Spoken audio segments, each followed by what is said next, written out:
Hello नमस्कार। मैं doctor Surendra खंसली ज्योतिष आचार्य ज्योतिष की इस नई श्रृंखला में आप सभी लोगों का स्वागत करता हूं। आज बात करेंगे हम कर्क राशि की, कैंसर साइन की, और बहुत अच्छे ढंग से एक कुंडली का विश्लेषण आपके सामने रखते हैं। चलिए शुरू करते हैं। मैं आपको बताना चाहूंगा कि जो ये कर्क राशि है इसका जो लॉर्ड है वो चंद्रमा है। इसमें दो अंक बहुत महत्वपूर्ण होते हैं कर्क राशि के लिए, एक तो 2 और एक 7। इन दोनों अंकों का बहुत महत्वपूर्ण स्थान है कर्क राशि में। अब इन दोनों के लॉर्ड भी शुक्र होते हैं, तो कर्क राशि के लिए जो 2 और 7 अंक हैं ये बहुत महत्वपूर्ण हैं और शुभ अंक हैं। इसके साथ साथ में मैं आपको बताना चाहूंगा कि ये जो कर्क राशि है ये मान सम्मान और आदर इनको चाहिए। मान भी, सम्मान भी और आदर भी चाहिए। ये बहुत अच्छा लाइक करते हैं इस चीज को। इसके साथ साथ में ये एक जब जब इनके शादी होती है तो एक अच्छे माता पिता भी ये होते हैं। इसके साथ साथ में कला के क्षेत्र में और हायर एजुकेशन के क्षेत्र में इनकी बहुत अच्छी रीच होती है। इसके साथ साथ में इनके पूर्वार्ध से जो उत्तरार्ध जीवन होता है वो बहुत सुखमय होता है। इसके साथ में इनको कभी भी जल्दी से गुस्सा तो नहीं आता, लेकिन यदि गुस्सा आता है तो ये छोटी छोटी बातों में भी नाराज हो जाते हैं कर्क राशि वाले।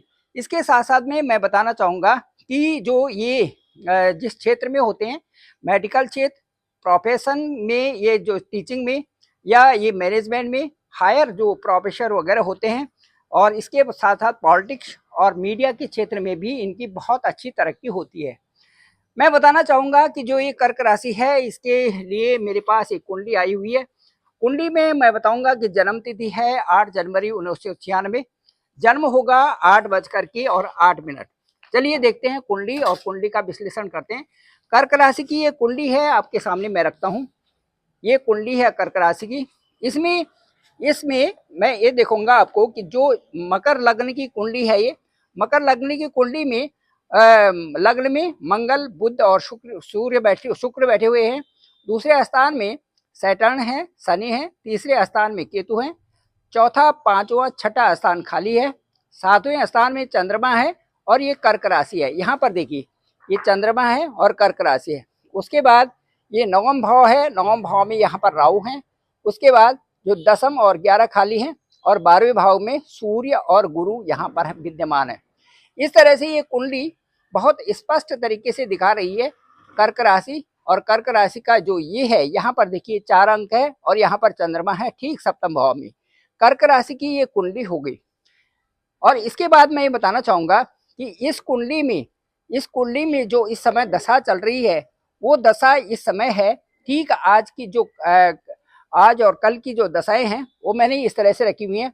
महादशा है शुक्र की, अंतरदशा है मंगल की, मंगल के साथ में फिर अंतरदशा राहु की प्रत्यंतर दशा, और उसके बाद शुक्र और शनि। इस तरह से 5 दशाएं मैंने इसमें निकाल दी। इस तरह से 5 दशाएं होगी, शुक्र, मंगल, राहु, शुक्र और शनि।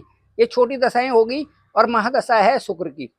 अब ये गोचर कुंडली है और गोचर कुंडली में भी मैं आपको दिखा रहा हूँ। ये लग्न है, ये शनि दूसरे स्थान में, तीसरे स्थान में राहु, चौथे स्थान में गुरु है और सप्तम स्थान में मंगल। उसके बाद 9वें स्थान में केतु और 11वें स्थान में सूर्य बैठे हुए हैं। और जो दसम यहाँ जो 12वें स्थान है इसमें शुक्र का गोचर है। इस तरह से लग्न के साथ में हमने ये गोचर कुंडली दिखा दी और ये लग्न कुंडली हमने आपको दिखा दी। अब इसके बाद मैं आपको बताना चाहूंगा कि जो ये कर्क राशि की कुंडली है इसमें महत्वपूर्ण क्या है और इस समय जो कार्य बनने जा रहे हैं उनको भी मैं बताऊंगा। इस समय चूंकि जो महादशा है, महादशा इस समय चल रही है शुक्र की महादशा है। तो शुक्र की महादशा इसमें देखेंगे हम कि शुक्र कहाँ पर है। तो शुक्र ठीक देख रहे हैं आप, ये पंचम भाव और ये जो है दसम भाव। एक तो ये त्रिकोण और ये केंद्र के जो भाव हैं उसमें से यहाँ पर देखिए दसम भाव, इसकी दशा चल रही है। ये पंचम की और ये दसम की, इनकी दशा चल रही है और महादशा चल रही है। और शुक्र विद्यमान है ठीक लग्न में विद्यमान है और वहां पर मकर लग्न है। मकर लग्न यानी कि मकर का जो स्वामी है वो सैटर्न यहाँ पर देखिए ये है। और ये जो शनि है बहुत अच्छी स्थिति में बैठे हुए हैं, गोचर में भी यहाँ पर हैं और अब भी यहीं पर हैं। लग्नेश द्वितीय भाव में है, परिवार का सहयोग और जो हर तरफ का सहयोग प्राप्त है। और शनि जो है यहाँ पर लग्नेश होकर के इसी घर में शुक्र यहाँ पर बैठे हुए हैं, ये महादशा है। इसलिए हम ये कहेंगे कि इस कुंडली में जो महादशा है वो आपके लिए बहुत अच्छी फलदायक है। यहाँ ये कह सकते हैं कि इस महादशा में जो भी रिजल्ट आपको मिल रहे हैं वो रिजल्ट आपको अच्छे मिलेंगे। चलिए अब अंतरदशा की बात करते हैं। अंतरदशा है मंगल की। अंतरदशा जब मंगल की है तो मंगल की अंतरदशा में मंगल की देख लेते हैं कौन से भाव हैं। यहाँ पर देखिए ये चतुर्थ स्थान मंगल का है, इसे हम कुंडली का सुख भाव कहते हैं।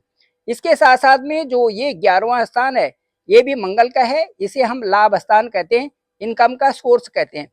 ये दोनों स्थान इनकी अंतरदशा है और मंगल जो है कुंडली में ठीक यहाँ पर बैठे हुए हैं। देखिए सीधे मंगल उच्च के हैं और उच्च के होकर के आपके लग्न में बैठे हुए हैं।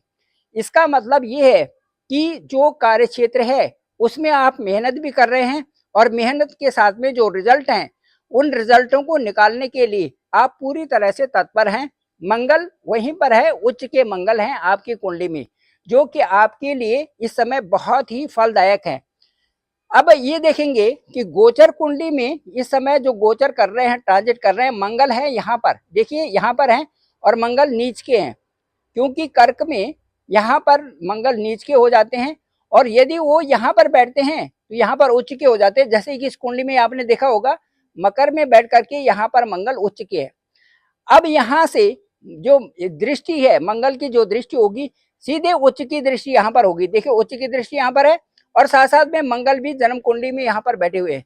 इसका मतलब है आपकी महादशा के साथ में जो अंतरदशा है उसने भी आपके साथ में बहुत अच्छा कार्य किया और बहुत सपोर्टिव ढंग से मंगल ने मार्च में भी महादशा शुक्र के साथ में अच्छा कार्य करते हुए आपके कार्य पूर्ण होने जा रहे हैं। अब तीसरी दशा देखिए राहु, इसमें जो महादशा शुक्र की, अंतरदशा मंगल की और राहु की प्रत्यंतर दशा। राहु आपकी कुंडली में कहां पर है ये देखना पड़ेगा। ये देखिए ये आपकी जन्म कुंडली है, राहु आपके कहां पर है, भाग्य स्थान में। यहाँ पर राहु यहाँ पर है और राहु का जो यहाँ पर है, राहु भाग्य स्थान में है। उतार चढ़ाव वाली स्थिति तो है, लेकिन चूंकि अच्छा स्थान है भाग्य का और महादशा शुक्र की है, अंतरदशा मंगल की है, इसलिए राहु का भी जो फलित है वो भी आपके लिए अच्छा हो रहा है भाग्य स्थान से। यहाँ से राहु का फलित भी उसी तरह से होगा जिस तरह से कि आपके लग्न का, शुक्र की महादशा का और उसके बाद जो लग्न की जो अंतरदशा है मंगल का, उसी तरह से राहु के भी फलित इसमें मिल रहे हैं। उसके बाद इससे भी छोटी दशा राहु के साथ में शुक्र की होगी। शुक्र के बारे में मैंने पहले ही कहा है कि महादशा के साथ में जो ये सूक्ष्म दशा है शुक्र की, ये भी अच्छी है। और फिर शनि की दशा होगी। यहाँ 5 दशाएं मैंने एक साथ में निकाली, तो ये आगे वाली दशा होगी शनि की। शनि का आपका चूंकि यहाँ पर लग्न है और लग्न के लॉर्ड भी शनि है, ये आपकी जन्म कुंडली में भी दूसरे स्थान में बैठे हुए हैं और गोचर कुंडली में भी दूसरे स्थान में बैठे हुए हैं। इसलिए शनि का सपोर्ट फुल आपके साथ में बना हुआ है, जो कि कैलकुलेशन से संबंधित, आपकी रिसर्च से संबंधित और आपके कई जो कार्य चल रहे हैं उनसे संबंधित है। इसका मतलब है कि जो ये दशा है, दशा जो महादशा शुक्र की, अंतरदशा मंगल की, प्रत्यंतर दशा राहु की, शुक्र और शनि जो उसमें सूक्ष्म दशाएं हैं, इनका भी सपोर्ट आपको प्राप्त है। इसलिए मैं ये कह सकता हूं कि इस समय जो भी आपके कार्य हो रहे होंगे उनमें आपको अच्छी प्रशस्ति मिलेगी और अच्छा कार्य उस समय आपका सफल होने जा रहा है। इस तरह से जो दशा और अंतरदशा है ये आपके एक विशेष रूप से आपके लिए फलदायी होगी। ये है कुंडली का विश्लेषण। कर्क राशि मकर लग्न की ये कुंडली थी, मैंने आपके साथ में इसलिए का विश्लेषण किया। मैं समझता हूँ कि कर्क राशि वालों के लिए भी ये समय बहुत सदुपयोग रहेगा। विशेष करके अपने 2 और 7 अंकों को देखें। ये जो शुक्र का अंक है ये आपके लिए विशेष करके फल प्राप्त करने वाला है और इसमें जो रिजल्ट्स होंगे आपकी दशा और अंतरदशा के अनुकूल होंगे और वो आपको कई तरह से अच्छे परिणाम भी देने वाले हैं। Thank you very much. मैं डॉक्टर सुरेंद्र खंसली, ज्योतिष आचार्य। डिस्क्रिप्शन पे मेरा नंबर है 9868280191। आप डायरेक्ट मुझे कॉल भी कर सकते हैं। आपकी कुंडली हॉरोस्कोप को देखेंगे, साथ में नवांश कुंडली, चलत कुंडली, गोचर कुंडली, इन सभी का विश्लेषण करके एक पुष्ट वार्ता आपके साथ में ओवर फोन की जा सकती है। जो कि आपको भी संतुष्ट करेगी। Thank you very much. आप जरूर मुझे कॉल करिए, मैं डायरेक्ट आपका कॉल पिक करूंगा। साथ साथ में इस चैनल को आप लाइक करिए, सब्सक्राइब करिए, सभी लोगों को भेजिए ताकि सभी को इसकी जानकारी हो सके। आप सभी लोगों का आभार, आप सभी लोगों का धन्यवाद।